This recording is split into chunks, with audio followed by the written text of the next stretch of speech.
rock her into a posterior tilt and my hand is smashed. And I pull back until we start to come up into an anterior tilt. And then I kind of find that nice mid spot where I can feel some pressure, but I'm not being smashed totally.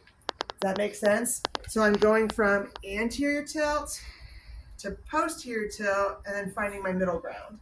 Most of the time it's at 90 degrees of hip flexion. So the fact that most people just kind of go there and say, hold your leg there, it's not terrible, but you just need to be aware that some people's spine mechanics will be a little different and you may need them here. Okay, so Kat, can you hold your leg here? Don't pull it towards you, just hold it right there. There's two ways to do the Thomas test. Some people just let the leg lower and see what happens. That's acceptable. I like to be in control a little more than that. That's a conversation for a different day. So I tend to keep the knee at 90 degrees so that I can see exactly what's happening at the hip. Too many joints and too many freedom, it's too much for me to look at. So if I keep her leg at 90 degrees and come down and she stops here, which she doesn't, she's got great flexibility. All I know right now is something is tight, right? So what do I do next? Straighten the leg. If I straighten the leg and it goes all the way down, what was tight? The rectum. Rectum. Okay? Again, if you're kind of going, crap, I never remembered this. Let's just do a quick review. I come here and it stops. All right? I straighten it. What did straightening it do? Shortens the rectum, giving it all of its length at the hip. So I think of this like kids fighting. If there's 3 kids fighting and you remove a kid and the fighting stops, that kid was the problem, right? So if I come down here, right now I just know it's either iliopsoas or rectum.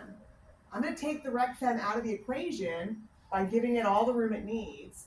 And so if it drops all the way down, it was the one holding me up. Okay?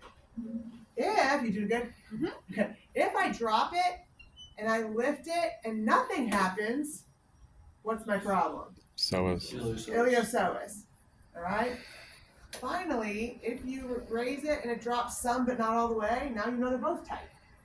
So my rectum was keeping me up here. When I shortened my rectum, it dropped down, but I still had a shortness. So now I have both my iliopsoas and my rectum. Now I know that was also a little bit fast. It's kind of a review, but does that part make sense and are we following that okay? Mm-hmm. Okay, yeah.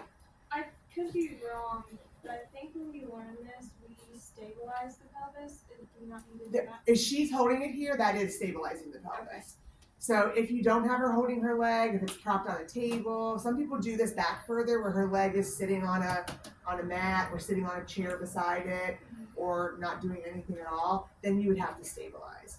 If she's in the neutral position and holding it, this leg is keeping her pelvis anchored. So even if I came down here and pulled now, I'm not actually getting her pelvis to move really much at all. Okay? So as long as it's stabilized in one way or another, that's acceptable. Okay? That's a good question. Okay, so there's 2 other hip muscles though that cross the